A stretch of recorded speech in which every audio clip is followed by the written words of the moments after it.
नमस्कार. आज गावरान तिळापासून जो पदार्थ बनवते तो पावसाळा आणि हिवाळा दोन्ही ऋतूत खाण्यासाठी योग्य आहे. तर तिळामध्ये कॅल्शियमचे प्रमाण अधिक असते, ज्यामुळे आपली हाडं मजबूत राहतात, पचनक्रिया सुधारते, त्वचा आणि केस निरोगी राहतात, सांधेदुखीचा त्रासही कमी होतो आणि शरीराला ऊर्जा देणारा आणि ऊब देणारा असा हा पदार्थ आहे. तर त्यासाठी अर्धा कप तीळ छान फुलेपर्यंत भाजून घेतले आणि काढून घेतले. मिक्सरच्या भांड्यात 10-12 काजूंची पावडर करून घेतली आणि त्याच्यातच थंड झालेले तीळ घातले आणि पल्स मोडवर व्हिडिओत दाखवल्याप्रमाणे त्याचे वाटण तयार करून घेतलं. आता अर्धा कप तिळाला अर्धा कप देसी खांड घातली आहे.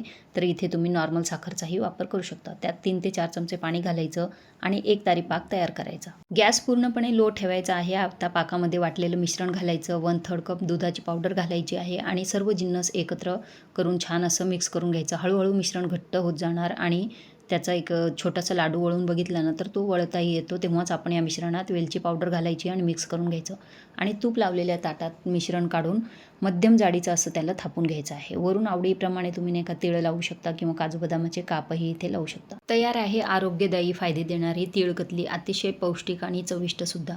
तर तासाभरात ही कतली सेट होते. त्याच्या आधीच त्याला कट करून घ्यायचं आहे आणि 1 तासानंतर तुम्ही बघू शकता.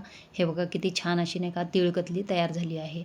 तर थेंबभरही तुपाचा वापर न करता आपण ही तीळ कतली तयार केली आहे. तर काजू कतलीला सबस्टिट्यूट तुम्ही शोधत असाल तर तीळ कतली ही तुम्ही बिनधास्त बनवू शकता. आणि आता सणांची सुरुवात झाली आहे तर तीळ कतली नक्की एकदा ट्राय करा आणि रेसिपी आवडली तर मालाच किचनला लाईक, शेअर आणि सबस्क्राईब आणि फॉलो देखील करायला विसरू नका.